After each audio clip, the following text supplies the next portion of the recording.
Hello everyone, SirMonkeySuit Zappy here, back again with Yowamushi Pedal. We are on episode 14 of season 1, and in the last episode we are continuing on with the training camp and whatnot. They have finished the second day, though we haven't got their updated sort of score of where they've actually got to yet, so we don't know if anybody's improved or anyone's fallen off or anything like that, or gotten way ahead. We don't know any of that shit. And after that, yeah, there was talk of sort of interviews with the schools who are representing their specific prefecture and whatnot. So yeah, obviously Sohoku were up there for Chiba, and then you got Hakone for I don't know, but then you got the other school which I don't know their name, which I should have written down, but I didn't. I was gonna say wrote in there. It's completely wrong. It's this fucking heat. It's fucking so hot. It's fucking with my head. But yeah, they're from Kyoto or whatever, right? So yeah, you've got all of those sort of interviews happening and whatnot. We've got a little bit of background on Mido Suji and his sort of deal within that school and whatnot, and how he's he's the only player in that school. Like he's he's above and beyond. What he says goes, even though he's not the captain, but he is the ace. So yeah, I think that's it. Oh yeah, and from Hakone Academy, they've sent Manami to go have a look and see our guys at the cycling sports center place, right? So yeah, it's going to be interesting. See if he comes over in this episode. You might see Onoda again, and then we'll see what happens from there. But yeah, I don't think there's anything else to really talk about, so we're going to get in this episode and see what we get. So without further ado, let's go.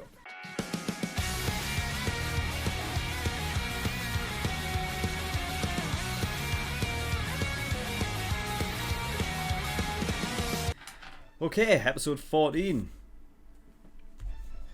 Really good one. I really like Manami as a character. I really like him. Okay, so I also, yeah, at the very beginning as well, when it was, because they did a little refresh of what happened last episode, right, where Todo was telling Manami, right, to go to scout for them. So I also like the fact that, just like in Sohoku, you have the clear sort of almost like mentors from the upperclassmen or the underclassmen, depending on what their specialty is with cycling and stuff. And I like how that's carried on as well in Hakone as well, when you have Todo, who's essentially, it's like they have their own, because obviously you have the captain of the team, right, which is sort of sees the overall kind of group. But I feel like you have, depending on what your specialty is, it's almost like the sort of upperclassmen have their own, like they take care of their sort of own underclassmen, and become like their mentors. You know, it's like an individual mentorship with those lots. So I like the Toto's like that for Manami as well.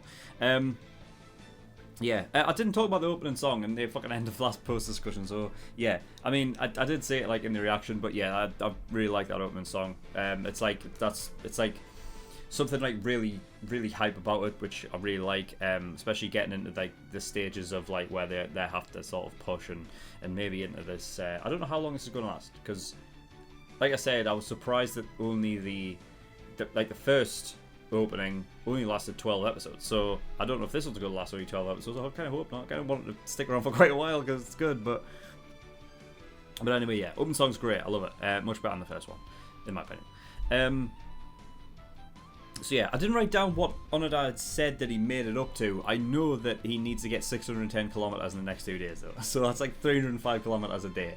So yeah, that's nuts. I mean, just to compare, like Todokoro on the first day did 280. So not only does Onoda need to improve on that by 25 kilometers extra, he needs to do that 2 days in a row. Like, that's fucking nuts. Though that being said, I think they were clearly stating that, you know, because like now's the third day, this is when things are getting like, this is like when things are like heating up. This is like where they need to, you know, to do it now, is probably something that is gradual with the training over the course of the days. The first day you don't really go all out. You're kind of like, it's the starting ground. So, you know, it's like you start off sort of, you know, kind of mellow. The next day, day two, you know what I mean, you're still feeling it. but you know, you can improve on your first day, and then, you know, 3 and 4, it's like kind of like a gradual thing of you get more done over the course of each of the days, even though after every day, like, you progressively get tired and whatnot, but what counteracts that is the fact that you start getting used to it. Like Onoda right now, getting used to the fact that he's like to the heavy wheels and stuff, and therefore he feels like he's going faster. He's seeing the improvement, and because of that, it's more fun for him, which in turn gives him more incentive. And I feel like there's a lot of things in this episode that you see him getting that sort of incentive. So yeah, really cool episode. I really like the episode in this one because I feel like everything is sort of pushing him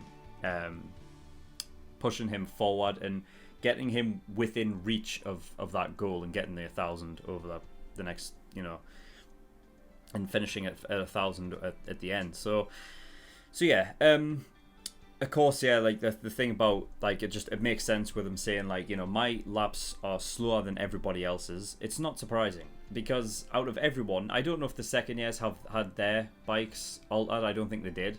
So Sugimoto and the second years don't have to worry about that. When it comes to Imaizumi, he physically needs to put himself into, like, you know, and use his body more than anybody else. Aside from, actually no, I think, yeah, I would say out of everyone, Imaizumi has to use his body the most. And I think he's probably one because he probably relies on the you know, the gear switching and everything too much. That's probably why they took it away.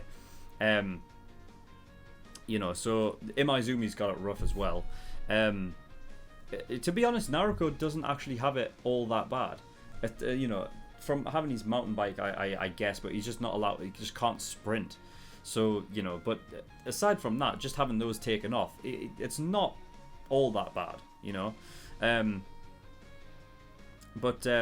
But yeah, I mean, he's getting used to it, so it makes sense. Like, he has to ride longer than everyone else because, you know, he's got that sort of heavy bike weighing him down. It makes sense that he would have slower laps, and because of that, he just has to do it longer than everyone else. Like, he has to do, you know, be outside and doing it for longer than, you know, while everyone else, like, I guess, you know, is still asleep. So yeah, it makes absolute sense.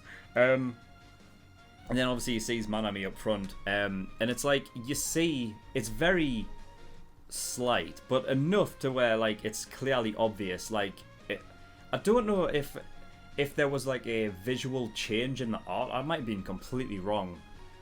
It's mad that it's something that I noticed. It might actually just be, it might just be, like, the way Onoda looks at things, because when you can see there's a clear, distinct way that he looks at someone when someone's in front of him. That his, like, when his focus shifts from, because I think this is probably where, if Onoda is on his own, he's not at his full capacity because he doesn't have anyone around him to sort of keep his focus off trying to do better. A lot of the time, like, I think, you know, to overthink things in sport is something that actually does kind of happen. If I recall, like, back to when I used to play, like, football and things like that, it's more like akin to being in a zone. So you kind of, like, once you're, like, in the zone, it's more like you're not focusing on what you're doing as much as, you know, you're not really focusing on what you're doing, what's going on around you. You're more focused on what's happening, like, elsewhere.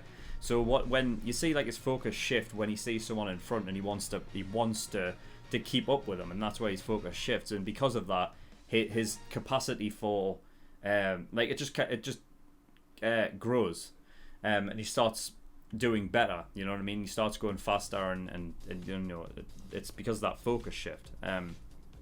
So yeah, I did notice it when he saw Manami up ahead, and he was like, right, his focus kind of shifted. And no longer was he even aware of what he was doing. He just wanted to catch up. That was it. That's all he knew. So there was, like, little sort of dialogue cues in the welcoming race when they had that, like, a few episodes back. You know, when it was from Miki, I think it was from Miki when they were following him in like the van. And he was saying all he wants to do is like keep up with him. I can't remember the exact quote, but it was something like, you know what I mean, like he's sort of you know, he is in his element. Like he has his like sort of, you know, being with other people and race and sort of, you know, riding with them. That's his kind of thing, you know. So it makes sense. Like when he's off on his own, then that's what, you know.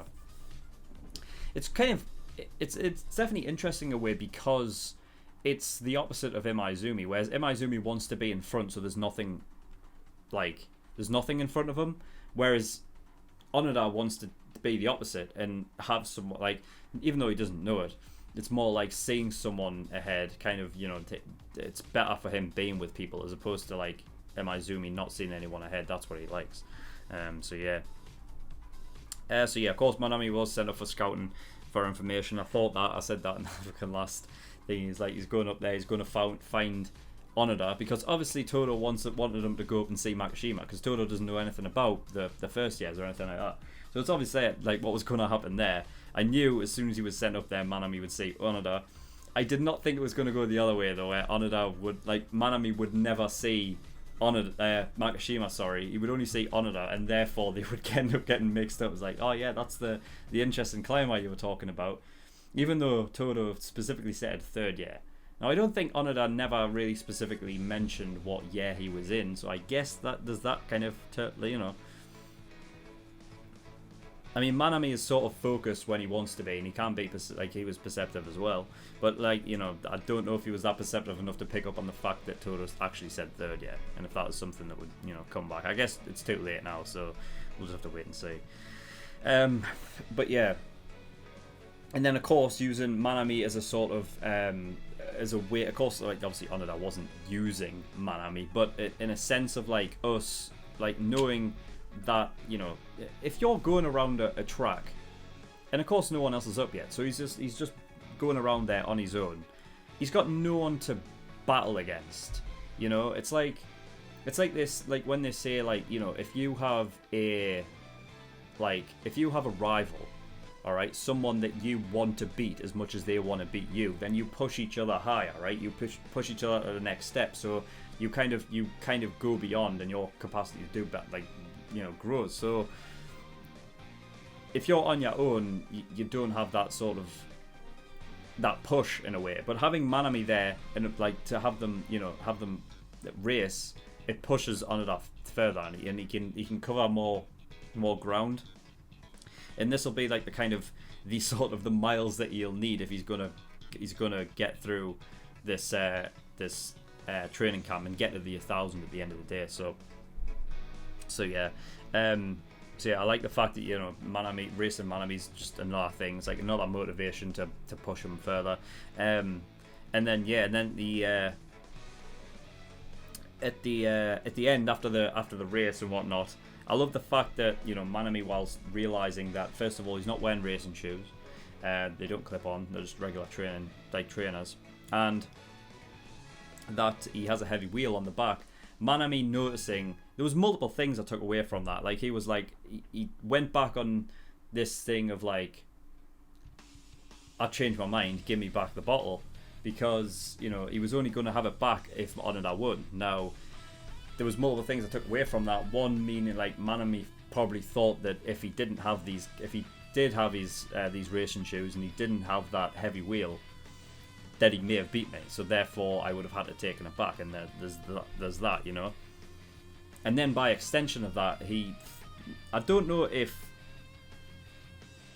Manami was aware of what was going on with the training camp, and that, like, you know, I don't know how he would have got this information, or how he ever figured it out. But if he did, Manami, like, thinking like, oh, there's only one way he's going to get it into high, is if he proves himself. So, you know, he's like, give me back the bottle into high, knowing that Onoda really wants to give it back.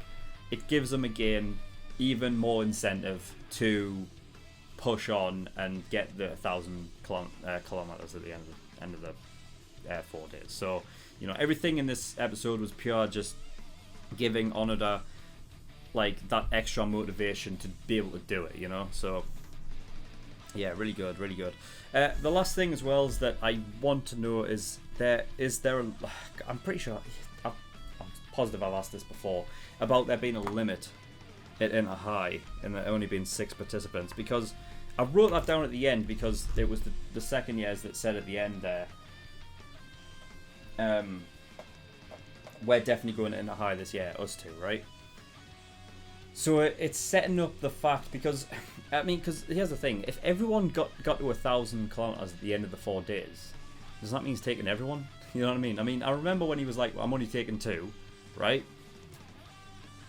Maybe that's it. Maybe that's it. Maybe maybe he's still only taking 2.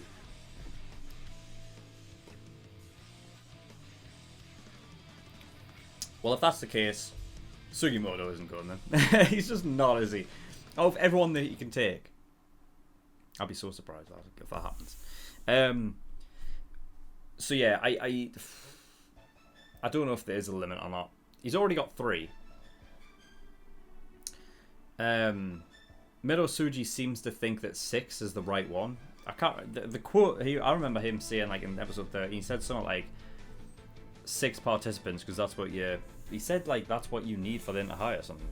I thought it was something like that. I might be wrong, but it seemed that way.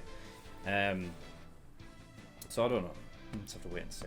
But yeah, that is all I've got. So thank you everyone for watching. In the description below, I have links to certain things. One of them is the Discord. If you want any information regarding my content, that you can get yourself over there. You can also come talk to me or the community as well while you're over there. And Patreon. So I do have a Patreon. If you do want to support me, that'd be very much appreciated. There's a bunch of different tiers and rewards depending on how much you want to support me with. So there's the early access tier, $5 a month. That gives you access to shows a week early. And you get 4 episodes of Hunter x Hunter every week. So if you want to see my reactions to that more frequently, that's where you want to go. $10 a month, that is the full length. That gives you access to my full length library. Everything I react to gets a full length. Exclusive tier, that's the $15 a month. That gives you access to a bonus show that I'm currently reacting to, which is 7 Deadly Sins. So if you want to see my reaction to that, you're going to have to get over there, become an exclusive tier. Elite tier, that's the $50. That gives you a choice of, every time you pay $50, that gives you a choice of a show that you want me to react to, and I will react to it. It will go at the back of the list behind about 7 shows. My team will get round to it, but I will do eventually. But if you don't want to wait that long and you want your show to be reacted to next, and you want to get God tier, which is $100. But that is all. So thank you everyone for watching. I'll see you all next time. Bye bye.